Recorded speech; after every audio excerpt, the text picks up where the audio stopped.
back in your life like the president of a country getting into a public divorce with a person who runs a social media company. This is the Educated Ignorance Podcast presented by Keller Williams, Midwest Partners, our good friend Brian Beal, and the Four Frequency Sake Podcast Network presented by Durham Remodeling, Ryan Alice Tattoo, and Jared's a Country Financial. Ladies and gentlemen, Game 3 of the NBA Finals has come and gone.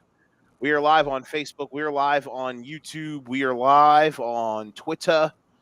Come and hang out with us. Leave a comment. You all know what to do. We are joined tonight by the man himself. He has finally arose from the ashes. He is the Indiana Pacers' biggest hater. They are snatching the chain of all of the teams he cares about. It is noted Thunder fan, noted Knicks sympathizer. It is Daniel from Gotham Gambling. Hello, friend. It is good to see you, buddy. It's good. Good to see you too. I wish it was on better circumstances. I still think Aaron Nesmith's a bitch, and that was a flagrant. It was. Listen. I don't hate the call, but I wouldn't have hated it either way. So listen. Regardless, the NBA Finals. We are two. If I would have told you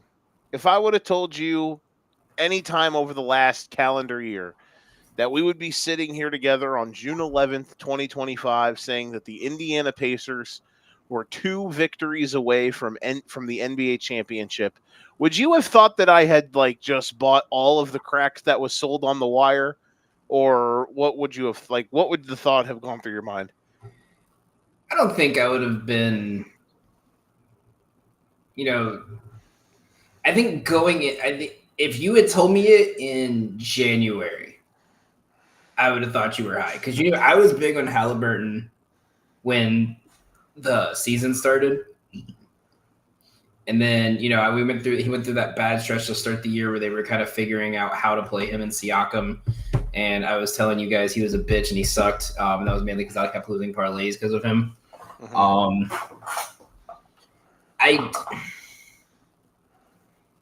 In my head, if you had told me at the beginning of the season, I would have thought, damn, they would have had another run where they kept playing injured teams, or they would have just gotten lucky.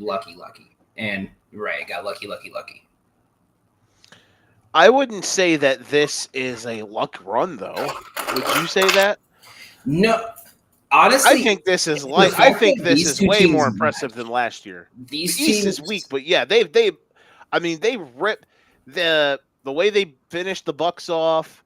They ripped the soul out of the chest of the Cavs, and then they just kind of outfoxed the Knicks. With the thing with the Pacers is they're literally the Eastern version of the Thunder, without an MVP candidate, without the mainstream media kind of being all over them this season. Because when you look at it, it's 4 scrappy guys between 6'5" and 6'8" that can defend like hell 1 through 4, and then a big. And one big's a stretch big, and one big's not a stretch big. It's I can see that comparison. A lot of things that we're going to get to for tonight. That game overall was it was one of my favorite finals games in quite some time. Probably the best finals game since Game 4, Boston and Golden State.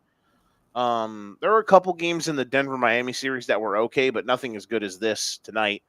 It's been a while, Danny, since the finals felt like the finals. And through 3 games, we are certainly on that route. I want to start with this. I said it on Saturday or Sunday night. I knew Halliburton was going to be rocking. I knew he would be good, and I thought he was incredible. But Indiana does not win this game.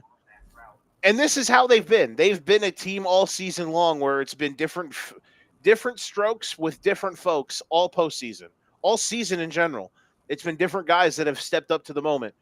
And they do not win this game, Danny, without 2 stretches in the start of the second and third quarter from TJ McConnell and Ben Mathurin. Oklahoma City was up 9 at one point in the first quarter. Matherin and McConnell in the second quarter got Indiana back into the game. And then Indiana had a disastrous close to the third when Shea went to the bench and Halliburton went to the bench. And all of a sudden, they went from being up like 3 or 4 to down 5 with a couple nice plays from Jalen Williams, who I thought was pretty good tonight until the end of the game. We'll get to that in a bit. But again, in the fourth quarter, McConnell and Matherin both made big plays. Matherin had a couple tough shots. McConnell had the sequence where he stole the ball from on the inbound, just like he did in the second quarter, and it led to a layup, which tied the game, or that cut it to 2. And Danny, they don't win without those two flurries to start the second and fourth quarter tonight. Both of those guys were spectacular. Yeah, I think so. And I think if you're the Pacers in the future, you're going to be really worried about some team throwing TJ McConnell the biggest back you'll ever see a backup point guard get. They just locked him up in the offseason, though, didn't they? That's what I'm saying. At the end of this contract, you're going to see a backup point guard get like 20, like get a Peyton Pritchard level contract. Whenever Peyton Pritchard gets that, Peyton Pritchard made that. Well, Peyton Pritchard got that with the kind of the premise of the future of after Drew Holiday and Derek White, Peyton Pritchard is going to be the guy, and we're probably going to see that next year. And we're going to see why. Peyton Pritchard might be the second best player on that team next year. Shout out to me for batting Peyton Pritchard 6th man of the year at plus 3,000 at the beginning of the season. Look at you go. Made $500. Not too impressive. I put like 10 bets in for 6th man of the year. Just one of them struck. Listen, out here firing darts. No, so there's a strategy where it's like you look at players and you think like it's more of it's like investing in a stock where it's like there's no way the odds should be this high. This is like the Mahomes MVP bet every year. It's like you're putting money into a 401k. Every other year, usually it's going to probably hit. Yeah, it's one of those where it's like, based on the odds, like the odds of how a player's played, it's like there's no reason this odds should be this. Because beginning of the year, the top 3 odds, I think it was like Malik Monk, Quickly, and who was it? Someone else that wasn't even in the top, DiVincenzo. And then by like week 3, like it was those like where people don't know who actually is going to be the 6th man. And then I looked at like which teams are like, okay, there's no chance this guy is starting. And I put like $10 on 10 of them. And I think I hit like one. I hit Shea for MVP. And I hit Mobley for defensive player. This is what I love about you is how far off the beaten path we can get. When I lobbed the first question in trying to talk about Matherin and McConnell changing the game. And We're already talking about futures bets that you were able to cash in on. Bennedict Matherin he has been an enigma because there have been moments in this playoffs where I've been like, I don't know, man. I liked him in college, but geez, he does some stuff that annoys me. And then there are moments where it's like, oh, this guy is incredible. And then in game 1 and 2, I thought he was awful. And tonight, I mean, holy Moses. This is his second year, right? Or third year? Third. Second year. Third year. I mean, tonight was you're not obviously going to get this every night, but when they spent the, 6th pick of the draft on him, this was everything that they could have imagined. Like his ceiling for a game, just on a game basis, like the shot making he had was incredible. And I understand how some people are going to think, Danny, that's like, well, they kind of fell out of their ass on this one. But this has been what the Pacers have done. It was in game 1 against the Knicks. Yeah, Halliburton hit the shot, but Nesmith turned into Klay Thompson against the Thunder. Sorry to bring this up. In 2016. In game 1, like they had Siakam had a near 40-point game in the Knicks series. Siakam was pretty good tonight. Like they have different guys just chip in. Obi Toppin in game 1 hit like 5 threes. So yeah, it's a bit random, but this is just kind of how they've been. So I don't think this is anything crazy at all. No. But like I told you before we even lined up, if Matherin doesn't go off for 25, I don't think Pacers win this game.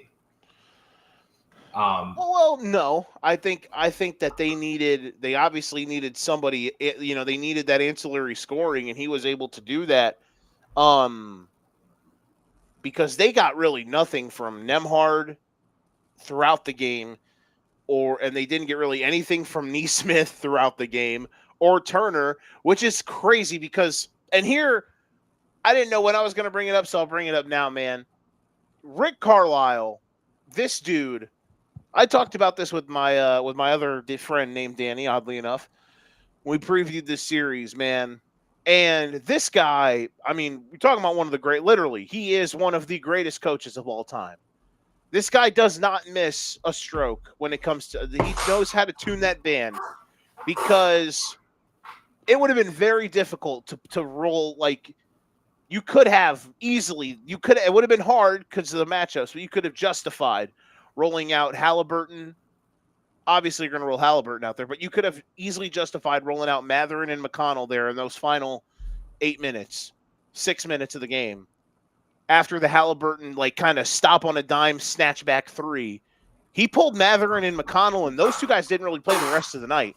He went back to his starting five, and I thought 3 of those 5 were pretty bad most of the game. I thought Nemhard was the best of the 3, but you really weren't getting anything from Neesmith, and I thought Miles Turner tonight was abysmal.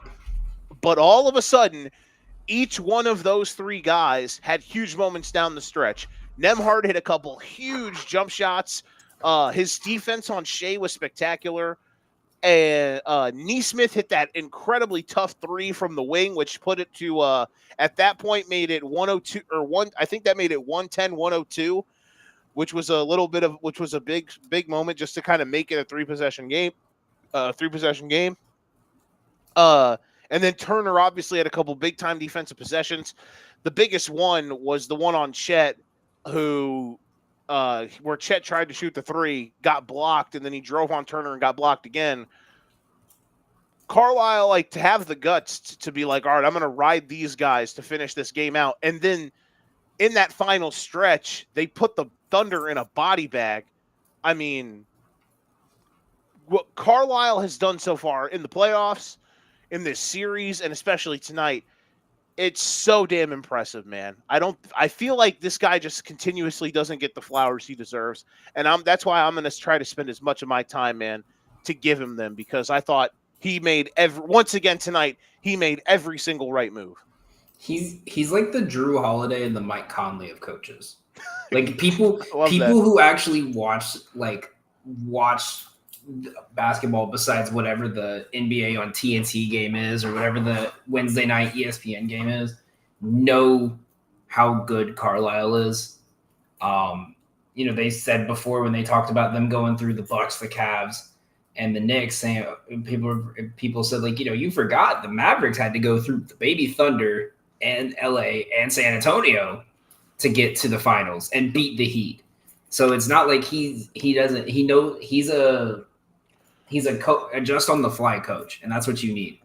But going back to your point with Turner, I told you this before, and I was sitting there watching it the whole game, and my first thought after that block on Chet was Miles Turner just saved his future with the Indiana Pacers. Because if they lose this series and we look back and we see, the Knicks series and the Thunder series, the centers have been torching the Pacers, and that's been the big focal point. I mean, Cat had 2 30-point games. He averaged 24 and 12. Chet had 20. Hartenstein played 18 minutes the other night and almost had a double-double on rebounds and assists. He was frazzled. He was shook the whole first half. You got his jump shot was so off. You were 3 for 11. You had 2 stupid offensive fouls. You tried to do the arm bar screen, but the guy was 2 feet away from you, so it just looked like you shoved, and you hit him so hard. If not, it wasn't like he ran into you hit. You extended into him so hard he nearly fell. And it was on Shea too. You don't think you're not gonna get called for that? I get it, free throw, but it was a very clear offensive foul. He saved his future with the team. They talked about he's the longest tenured one. He was not going to be there after this year if he did not make that play. I think Halliburton needed that kind of game. I think Halliburton works well with Carlisle in the I'm going to adjust to what we need as the game goes on. But Richard Jefferson said it in the thing. They needed him to have a game where he was just the aggressive. He was that guy. He was the one doing everything and saying, I'm going to make sure we take this game no matter what. Like from the minute they started. You're talking about Halliburton? Mm. Yeah, I thought he was great. And I knew he would come out much better. Even though you know me, I hate saying that. About Halliburton? You just hate Halliburton because he set the Knicks home 2 years in a row. I hate him because he's a bitch. He's a dog. I don't give a fuck about the Knicks. That's a lie. Listen, I live in New York. I have to pick a team. If you tell me I got to pick between Knicks and the Thunder, fuck the Knicks. That's fair. If the Pacers do, listen, you are going to buy a Halliburton jersey just so you can throw darts at it every night if they do win this series. Because if they win this series and then take out the Knicks and the Thunder in successive rounds, you are going to live to be the Halliburton hater. Like you're going to voodoo doll him. It's going to be everything. He will have hit the second tower. Like, yes. Yeah. Have you seen that girl on TikTok who does like commentary of the games, but she doesn't actually watch basketball, and she just like comments on the players? Is it the blonde chick who just like stares off like this? No, she's never on camera, but she'll like she was like, oh, I'm gonna do commentary watching basketball with my boyfriend. She was like, why are there so many people named Jalen? And so like guys named Jalen. And then she every time she sees Alex Caruso or Derek White, she calls them babyface. Like she does that, and then like she's slowly learning basketball. So like I was watching a video before we got over. She was like, the Pacers and the Thunder. David Stern is rolling in his grave. Look, man, David Stern would be proud at tonight because I thought that game. Listen, I understand that the people talking about certain markets and whatnot. I've always hated it. I've always thought it's been annoying. I hate the people who talk about the NBA that way because I feel like, and I know you're not. That's just like, but game one was historically incredible the way it ended, and tonight was just. I mean, if you hated tonight's game, just as a non-partisan viewer or a partisan viewer, I don't know, man. You need therapy, I guess, or you just don't like basketball. I understand why you, my friend, wouldn't have liked it because you cheer for the team that got beat. But I'm just saying, can I flip a question to you on the coach's perspective, but talking about the other team because I have an uncomfortable conversation that I need to throw your way, and I understand Oklahoma City could win this series. I understand that they could win the next 3 games. Spoiler alert. On the preview show for this series that I did a week ago, I picked the Thunder in 6, and I basically would have predicted them to win the next 3 games. I said that the Pacers were going to – I literally said the Pacers were going to steal a game in Oklahoma City as like they have all postseason, and then they were going to win game 3, and then the Thunder were going to come out, have their historic all-in game in game 4 where they survived the odds, and then won game 5 and 6. I say all that to say, do I actually think that's going to happen? I don't know, but I'm just predicting, I predicted it. So I'm just saying that to preface what I'm about to say now. I don't want people to think I'm overreacting. I just need to have this conversation with you right now. Is it okay to slander Mark Daigneault? We talked about Rick Carlisle plucking all the right strings. Is it okay to say that Daigneault has been, I don't know what the word is, but I don't love the case. Like Cason Wallace has not played well enough through 3 games to justify a team that had won 80 games going into the NBA Finals, switching up their starting 5 for Game 1 of the Finals. I think that there are some times that he just kind of in game moments where he kind of gets outfoxed. There was a lot of stuff in the Denver series that I thought he did poorly. In this series, it's mainly been the Cason Wallace thing. There were some lineups things in game 1 that were weird, but it wasn't why they lost. And he shortened the rotation tonight, which I don't mind. You weren't getting anything from some of those bench guys tonight from the Thunder. But I'm curious as to on your take for this. Do you think that Dagnall has been underwhelming? Do you think that there's been anything with him coaching wise? And I know it's easy to just blame the coach, but what are your thoughts there? No, I think a lot of people knew going into this series that it was going to have to be a smaller lineup. And when they went small, whether it was when Hartenstein was out, when Chet was out, Cason Wallace was the best option they had there. Isaiah Joe, Aaron Wiggins are great, but I think everyone kind of knew coming in that this was going to realistically be in a 7 to 8 man rotation with maybe one or two guys getting like 5 minutes. And I'm okay with that. I don't mind that he shortened the bench a little bit. I just don't. He sometimes kind of does. He tries to make the adjustment before it's needed, and I think that I thought that the Cason Wallace thing was interesting. Even though I thought that unit played really well, especially in game 1, and they've been better in this series, I think probably with one big than two. But, I mean, it just Hartenstein has been kind of invisible so far. I know he was pretty good in moments in game 2, but like tonight he'd be out there and it's like, oh, wow, Hartenstein's, he's still on the Thunder. I forgot about that. You know what I mean? Like, there are just certain moments where. I mean, I would like Hartenstein to get more minutes because I think we saw in game 2 what it kind of looks like. But Hartenstein's minutes, from what I've seen, depends on how well the Thunder can control the pace of the game. Because if the Thunder can control the pace for it to be slow, then running Hartenstein works because they can run in the half court. But when the Pacers are making it a shootout and they're going back and forth, back and forth, back and forth, then I think having the speed for the Thunder works a little bit better.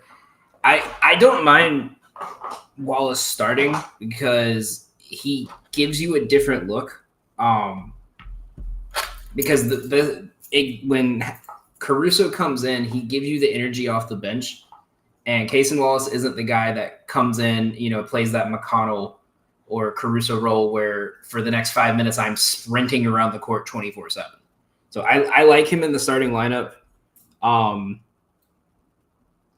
He was 3 for 5 today. It's just a different role for him. You got to remember, this is his first real playoff experience because he didn't play much last year. So I understand. And it's weird because it's like. And it's also, to be fair, also during the season when he was in the starting lineup, he was a part of the offensive game plan. The playoffs, it's Shea, Jalen, Chet, and whoever else can get the ball off a screen. He's having to adjust. Yeah. And I don't mind. Listen, it's not me hating on Cason Wallace. I love Cason Wallace. I said during the Denver series that there were moments where you couldn't, anytime Dagnall wouldn't play Cason Wallace or Aaron Wiggins, I was screaming because I was like, these dudes are making more shots than Jalen Williams when they were playing the Nuggets, and he would just try to square peg round hole it with J-Dub until it finally worked because Denver just kind of ran out of bodies. But there is this weird dichotomy where you're talking about certain guys in their first run. It's this weird dichotomy with the Thunder where I think of it's like a part of me is like, man, if they don't win the title this year, when will they? But also it's like, are they even good yet? And they've won 81 games. That's the thing. That's the thing. I was talking with my buddy about this the other day. Everyone on this Thunder team that's a key part of this team is under contract for at least another year. And now you could say, okay, what are we truly missing? We have 45 draft picks that we can just say, okay, cool. We're going to, only players who are not under contract for next season that are an actual huge part of this team, and they're both under rookie contract still, is J-Dub and Chet. And those guys are going to get extensions probably this summer. And Chet may get just get the team option because of his injury history, but Jalen Williams is definitely getting a bag. You still have Hartenstein for next year. You have Caruso for 3 more years. You still have Dort for next year. You have Wallace under hit, and not to mention you're also going to get Nikola Topic next year. which Yeah. adds If another anybody, level that people forget about how good he is. we're way But too early to actually talk about but I get what you're saying. But the Thunder have nothing to be worried about on the left. I think If the anybody gets main got, it's probably Dort. the main reason he's about to get a fucking bag from the Thunder. They're not gonna let him leave. But the main reason Wallace works is because the whole mindset going in is the only way to stop Indiana and to beat them is to stop them from scoring. It's not outscoring them because that's what they want you to do. So you put in Wallace, and then that way you have an actual rotation of who's guarding Halliburton between Dort and Caruso. Because if you put them both out there to start the game, they both can't guard him at the same time. Okay, let's go. Let's shift gears here a bit and talk about some of the thoughts that I was thinking, and why this game got to the way it did. You mentioned the turnovers, and yeah, I agree. I think the turnovers definitely played a huge part in it. Here's the thing about Indiana that nobody kind of figures out. Nobody has understood. And here's the thing, Danny. It might be next week, and these motherfuckers are going to be holding the Larry O'Brien trophy. They're going to be holding that big gold basketball with the big gold net that's hanging off of it. They might have this shit mopped up next Thursday in 6, and we're all going to be sitting here, and we're still going to be wondering how. When the proof has been like right there the entire time about how good these guys are and how legit they are. And they also, I could also say this, and they could get walked in the next 3 games, but I still feel this way. This fucking team, bro, they lean on your ass for 48 minutes. It does not matter if you're winning. It does not matter if they are winning. It does not matter if they are losing. They are in you. They are leaning on you. They are up. They are making you. They are the equivalent of a mixed martial artist who's a wrestler, who's a grappler.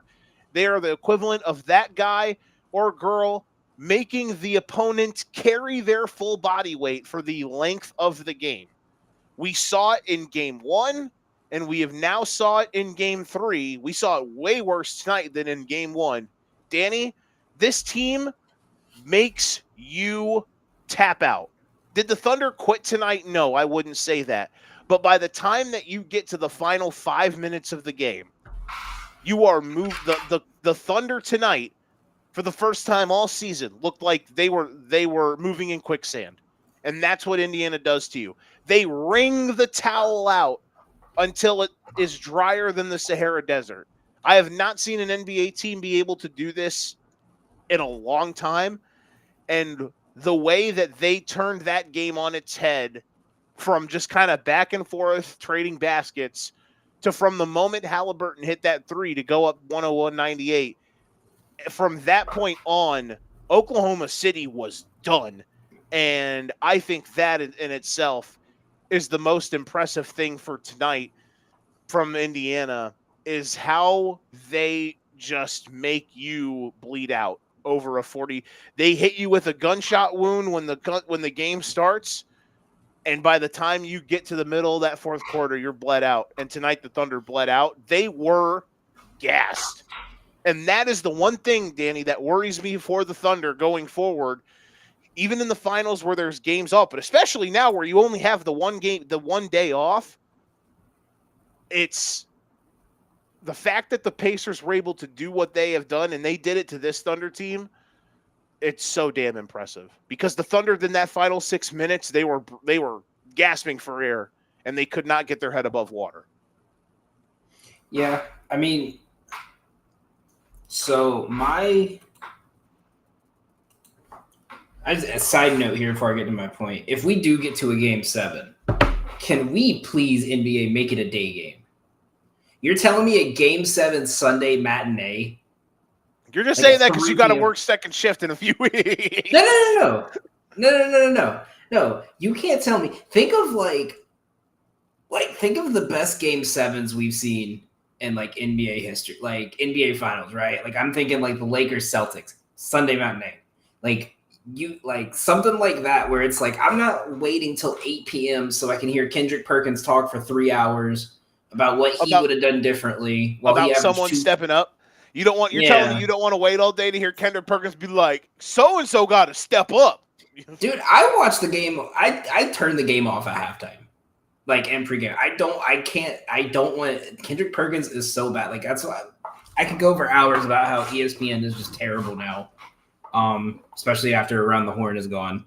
But no, you're right. The thing is the Thunder have to establish that half court identity because like and to add on to your point where they don't stop. The Pacers want you to play fast. They want to score quick and make you think, okay, I got to get a quick bucket here. Because once you start getting a quick bucket, they're just going to go after and get a quick bucket back. That's what they want. They want you to run, whether it's because they can play 9 guys 20 plus minutes and be comfortable or not. They want you to run because they want to run. Mm-hmm. Because they play off you. So if you play slow, they play slow. And that's why, like, why is Carlisle able to go to Nesmith, Nembhard, and Turner in the final 6 minutes? Because they're fresh and rested, and he's been moving guys in and out of the game all night long. And the crazy thing is when people were talking about the pace, you know what everyone kept saying? I'm sure you read it too, and I'm sure you even said it. Everyone would be like, yeah, the Pacers are fast, but the Thunder were the quickest team all season long. They were the quickest team in the playoffs. They're faster than Indiana pace-wise. It's a different pace, bro. It's just different. No, I didn't even say that. I knew. It's. I knew you weren't saying, but I was just, you know, it's easy to read those numbers because that was true. Like these two teams were ranked 1 and 2 in pace in the regular season and in the postseason, and the Thunder were number 1. But people got to realize that it's different. Indiana is guarding you 94 feet. They are making sure that you do not breathe without one of their guys out there trying to smell your cologne from 6 months ago. The Thunder's pace is from forcing turnovers and getting out and running. The Pacers, it's just different, man. And they haven't done the things like people will look at it and think that it's not what they did against the Knicks because I'm sorry, the Knicks defense was just horrendous. So when against the Knicks, they're ripping the ball out of the net after a Knicks make. And 3 seconds later, the Pacers are scoring on the other end with a layup. In this series, the equivalent of that is them being able to get the ball swinging around the top of the key or driving and kicking to get good looks in the first 8 to 10 seconds of the shot clock against this Thunder team who's a good defensive team. But the Pacers, we've just seen small things. It's like what I noticed tonight, Danny, and I'm interested on your take is of this as well. There have been things tonight that just looked like it was slowly deteriorating from the Thunder throughout the game that we didn't see in games 1 and 2. So it's not like it's not just an in-game thing, but it's like as the series goes along, the Pacers may be getting better and the Thunder may be getting worse. In games 1 and 2, the driving lanes were not consistently there. In games 1 and 2, the Pacers did not emphasize getting paint touches enough, whether that be to actually score in the paint or to get the ball inside, to get the ball sprayed out, and to get the Thunder caught in rotation. Even though the Thunder are amazing at rotation, the Thunder defense is one of the best rotational defenses I've ever seen. But it looked like that they were able to finally they were just a bit faster than Oklahoma City tonight. And I'm really interested. I'm really interested to see how that will continue to look through the remainder of this series, because it really felt like Indiana was able to do. They outlasted the Thunder, and now with the Thunder's back against the wall, the pressure is going to be on them Friday night. I can't wait to see how they respond. I think they will, but regardless. It's just, do you get what I'm saying? When it's like these certain things, it feels like the Pacers are kind of inching better while the Thunder are inching a bit lower in those smaller aspects. It's like their bodies are fresher in a sense. So I'll put it this way. Indiana's pace today was 3 points higher than it was in the first 2 games. And if you actually look back, the first home game of each playoff series Indiana played, their pace was higher than the previous 2 because they've been the road team to start every series. Mm-hmm. It's the first time your team's been there in 25 years. There's a lot of adrenaline. So I think that also goes into the factor of they have to thank you, Steve. I can't stand part 2. True one. Check out College Juice Pod, which has now been added to the Frequency Sake Network, coming in the next week or 2. No, I mean, my one thing I'm gonna take from this is this: the Thunder have lost the first road game in the last 2 series, and they've won the next one in a dogfight. And the reason why I say it's better for them to win those in a dogfight than to blow them out is this: because you just beat the best team in the NBA that no one thinks anyone can beat. You're feeling good. You got them close again, and then they close you out. And now you just got closed out on your home court, and now you have to go back to one of the loudest arenas in basketball and beat them again. Now, obviously, the Pacers, it's a different breed than the Nuggets and the Timberwolves because of Halliburton, their late game things. But they've won each game 4. They beat Minnesota by 2. They beat Denver by 2. In game 4, Shea's averaging 35 points a game so far this playoffs. Mm-hmm. So both games, sorry to cut you up, but both games so the Denver one was Shea being great. Plus, the defense in Game 4 against Denver was incredible. Game 4 against Minnesota was this is why you never break this trio up game for Shea 100%. and Jalen. And I think if Miles Turner does not put up a fourth quarter performance, play the next game exactly like he played the last 5 minutes of this game, then I think we're going to see that because Chet put up 20 without trying on him. I think the Thunder are. Listen, I if I had to actually pick, I would still probably pick the Pacer or the Thunder to win. It's just the game. I guess the thing that is me so off guard is that I did not expect if the Pacers were going to win this game, it be like this. I thought it was going to be like an early avalanche, and they just kind of held the Thunder at bay. Bro, there were like 15 times in this game where I thought, God damn, the Pacers have played well and they're tied. Or the Pacers have played well and they're losing. They played so good and they're losing by 5 after the third. And they just kept coming back. And then they choked the life out of the Thunder down the stretch. And it just makes me sit here like, man, I mean. Do you know what this Thunder team reminds me of mentally? Their mentality reminds me a lot of the 2019 Raptors. And the reason I say that is this. Anytime in the conference finals, anytime in that second round against Philly, anytime in the finals that they got down, you saw zero panic, zero. Like the thing is like you always see the teams like game 3, the road teams losing in game 3, they're kind of bickering. They're like, "Oh, you need to move there." The Thunder had none of that. It was just we had a couple turnovers. We had a couple extra turnovers. Okay, all right. We just got to adjust to it. They look. There was no arguing, no yelling, not even barely even arguing with the refs when there was a bunch of super physical plays and calls. They just looked like okay, like all right. Indy went on a 5-point run. Okay, now it's tied. Oh, Indy just tied the game up on us when we were up 6. Okay, now we're up 3. Like they have this all right, next basket mentality.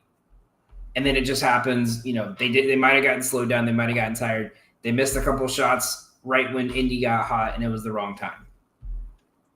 I'm not going to say I'd be surprised if they lose this game, that game 4. I'm just saying if Indy's got to win, they're going to have to pull this one out of the ground. Like they're going to have to pull this one by their teeth. Because this one's going to be the first dogfight of the series. I think tonight was a dogfight. I thought what they were able to do. I thought what Indiana was able to do tonight was pretty damn impressive. To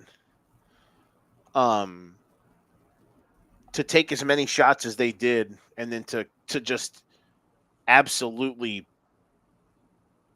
put the Thunder down like they did in the final 6 minutes was pretty impressive. Like, I just didn't think that was going to happen.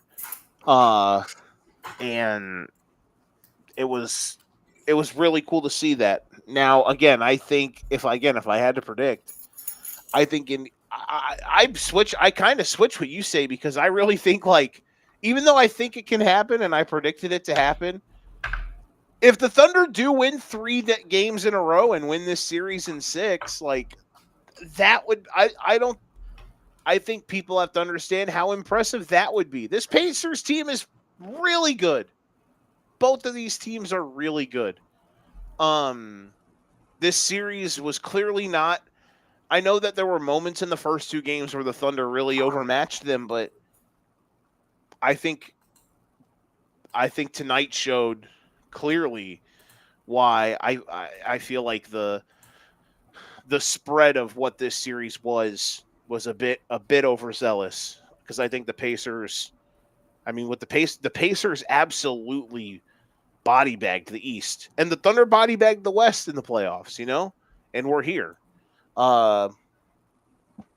So listen. This series so far has delivered everything that we could have hoped for. This has been the most fun I've had through 3 games of the finals probably since 2021 because I thought that Bucks Suns finals is one of my favorite finals ever. Maybe it is my favorite finals ever. But it was also the downfall of Devin Booker, and I love that because then he became a cocky little shit. I don't know if the finals was the downfall of him because in that finals he was incredible, but after that, yeah, he has not had many great moments since his making his NBA Finals debut. Let's just put it that way. So I'm also just gonna put this up after since last year, actually, after a loss, the Thunder are 36-12 and have covered the spread in 25 of those games. You factor that into this year, they're 18-2 after a loss. They're resilient as hell, man. I fully expect them to answer the bell like they did against Minnesota in Game 4. I'll even drop this little nugget on you. They are 8-1 on the road after a loss. Only 2 of those games have been less than 5 points. That's I totally look again. I think I agree with you that I think that this team. I think I would not be shocked at all. I think Oklahoma City is going to answer the bell like they did in Game 4 against Minnesota. But there's a world that exists where they do and they still might not win. Who freaking knows? Because Halliburton was good tonight, but he can even be better. We saw what he did. I mean, Game 4 against the Knicks, what he did is maybe kind of like the edge of just kind of all-time greatness because it was literally probably one of the best games we've ever seen anybody play.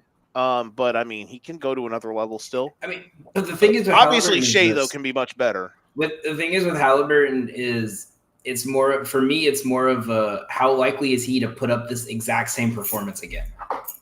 Because I feel like we see this kind of performance from him, and then he just kind of like holds off for like 2 games, and then it's like, oh, and now I got to get back into it.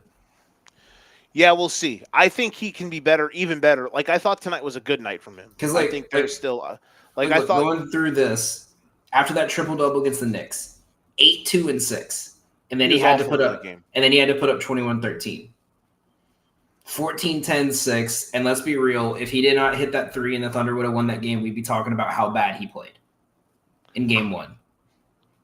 I don't think he played bad, but he wasn't good. If that he looked like Jeff Teague when he was on the Pacers for the first half of that game. He wasn't great, but he hit but he added to like his.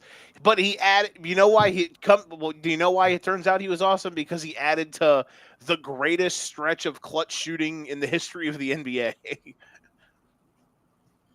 I cannot wait for everyone to get so excited for him next year and him to put up like 6, 4, and 5 the first month of the season again. You're a hater. Tyrese Halliburton is what Jimmy Butler thinks he is. You're letting your side come out. This is before this playoff run. I've been saying this since the beginning of the season. He's awesome. What are you talking about? He was the best guy on the conference finalist a year ago. Did I not? I didn't say he wasn't good. I said I just know he's going to start the season 6, 4, and 5. Like he's barely gonna make shots. He's barely going to try. And then we're going to have this conversation again about is he overrated? Was he a one-hit wonder? And then he's going to turn it on in March. And then we're going to have the same media agenda again of like, who said he was overrated? Okay, that's fair. I think people believe. I can't wait for all the sports books to start putting his line at like 20 points and 14 assists, and he doesn't do shit. Because I'm banging on the under. You're just a hater. Yeah, fuck it. Yeah, I am. Fuck him. It's unfortunate how much you.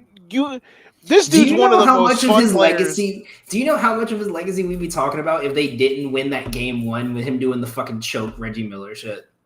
Like, do you know how little we'd be talking about that? No, listen. He does it over a 2-pointer. No, fuck that. Dog, he's 13 for 15 on game-tying or game-winning shots this year. Like, bruh. It's literally historic. If he had played half as good as he plays in the fourth quarter, they wouldn't be in half of those situations. Hey man, they're the kings of chaos. What can I say? You did so good for 45 minutes, and now you're tired. No, listen. Now you're grumpy. No. I've told you my opinion on him. I think he's good. I think what everyone talks about is they expect him to put up consistent performances like this year round, and he can't do that. Yeah, I think people who expect him to roll out, which is why I said that's the reason why it's stupid. That's hard. It's just not.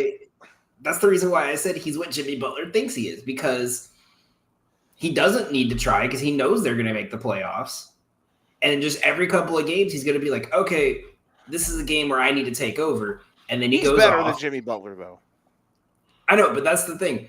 I told you in the beginning, I said when he started sucking, I said he sucks right now. Because they have to figure out how to use him and Siakam, who is a severely ball-dominant forward.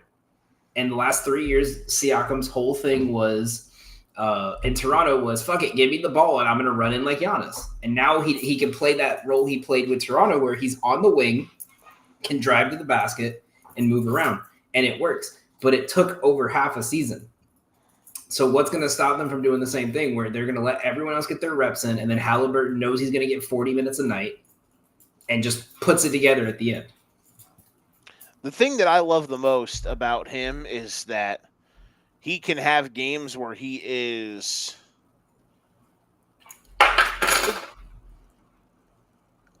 there are games where he could have 9 points and he can dominate because of how he gets guys involved.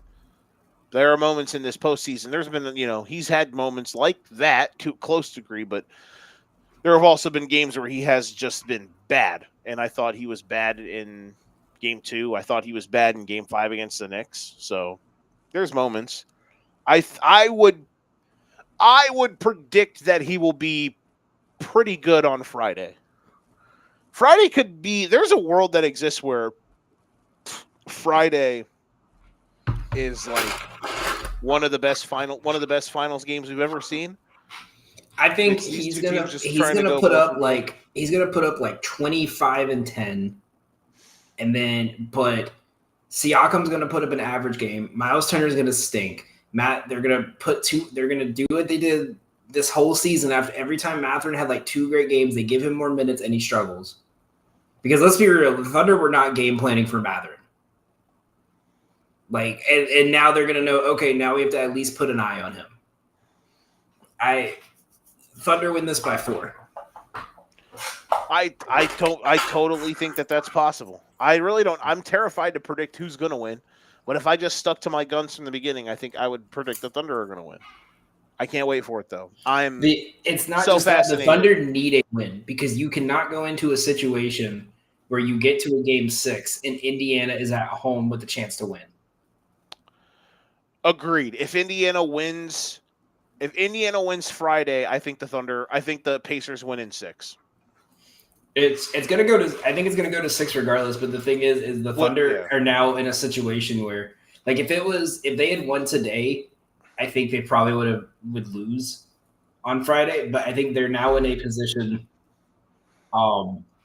where it's one, it's win or go home. Because how often do you come back from 3-1? Once, right? But In the also, finals, yeah, one time. yeah, you cannot put yourself in a position where it's for the first time all year, honestly, where it's win or go home. Because I think everyone kind of knew they were going to outlast the Nuggets.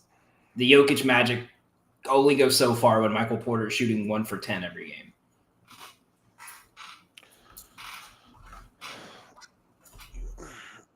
That's a fair point. I thought they were going to lose the Nuggets series. Oh, man. Trying to think. Because you don't have faith. We don't. Thunder do not fear anything but PJ Washington.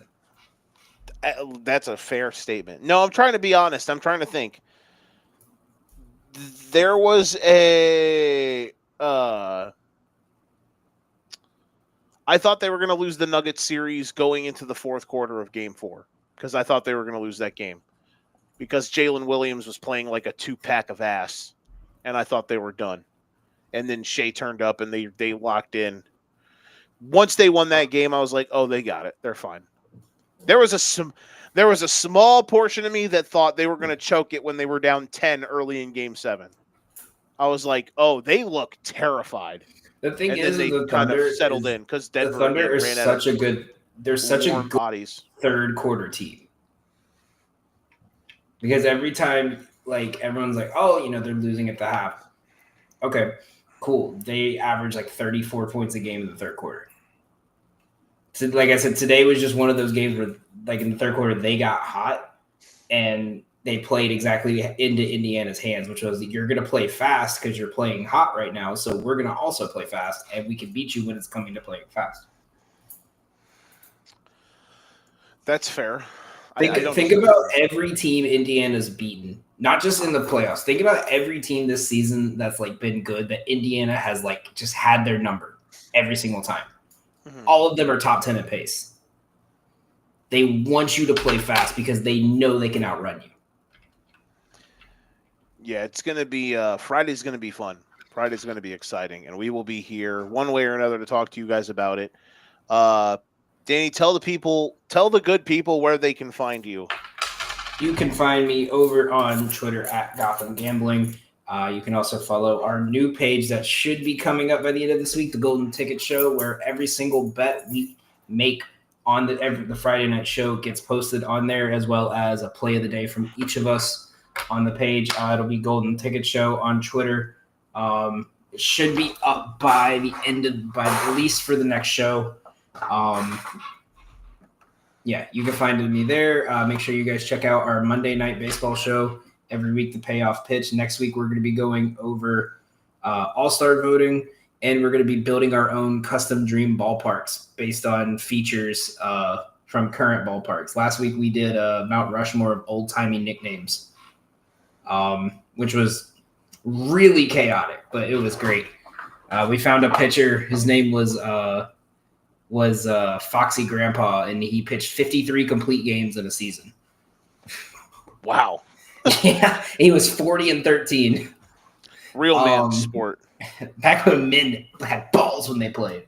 And then every Friday night, we're Golden Ticket Show. We go over the weekend in basketball, baseball, hockey, soccer, racing, UFL, golf, pretty much anything that you can legally gamble on in the U.S., we are going over it. Listen, all I gotta say is go Cubs ?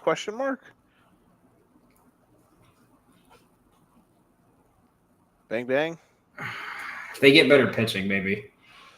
Yeah, tough week, but hey, they had an under 500 road trip and their lead in the division grew. So, Cubs fans out there, stop bitching, please. They're gonna be fine.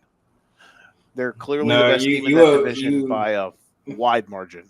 You have to prove a lot if you're keeping Kyle Tucker. And if not, you're going back to third place in the division. Listen, well, I'm just enjoying the fact that they have him. It's gonna be Tigers, Dodgers, and Dodgers are gonna win in 6 after Skubal pitches like an 8-inning gem, and then Shohei hits a walk-off home run. It's what Manfred wants because he knows they're going into lockout next year. Boo. Cubs, Tigers, bro. Manifest it. No. Destiny. My Braves aren't in it. I'm not manifesting shit. Boo. The Braves are, not great. This is what we get for selling our team to a public entity. Because now they only care about profit. Listen, Didn't want to spend the money for Max Fried. At least they got one. Bullpen. Bro, they DFA'd every relief pitcher they brought in already in the offseason. At least they got a title, bro. It's the lazy way to think about it, but hey, sometimes in their case, at least they got a title out of it. I'm still mad at Snicker I was at the game when Anderson had the perfect game going, right? And they pulled him in the 6th. Oh, what was that? What was that? Game 3? Game 3? Mm-hmm. I worked a 13-hour shift, flew into Atlanta, sat at the top of the stadium in 40-degree weather and rain. Did not sit the whole game. We were at the top section of the top seats in the stadium. Watched 6 beautiful innings from Ian Anderson to get pulled, and then AJ Minter give up a hit in the 7th. Yeah, but they won. That's all that matters. Jorge Soler, baby. My World Series. They're still trying to find that baseball. Which one? Listen, they still don't have an official distance on the game 6 home run. They still don't have an official distance listed. Stud. Love that guy. But yeah. All right. This has been the Educated Ignorance Podcast. We ain't got your game best pass stick. We'll be back Friday night. Basketball is fun, people. Can't wait to see people talk about the ratings tomorrow. Preview of ESPN First Take tomorrow. I'm gonna need my Stephen A. Smith on. Man, SGA got to step up. We'll see you guys. No, they're gonna talk about LeBron having Cheerios for breakfast. If he was in from my goat. Yeah. No. Your team didn't make the playoffs. Your team didn't even make the play. Your team lost in the first round of the playoffs, and you're eating Cheerios. They're gonna have the Morris twins on there talking about how overrated Nikola Jokic is. Did you see that photo of Lucas Skinny? Someone said Ozempic's about to be the MVP of next season. They called him Ozempic. Ozempic. Hell yeah. I hope. That'd be fun. All right, y'all. We're out. Go basketball. We're here. A sport. We'll see you guys on Friday. Until then, we're out. Bye-bye.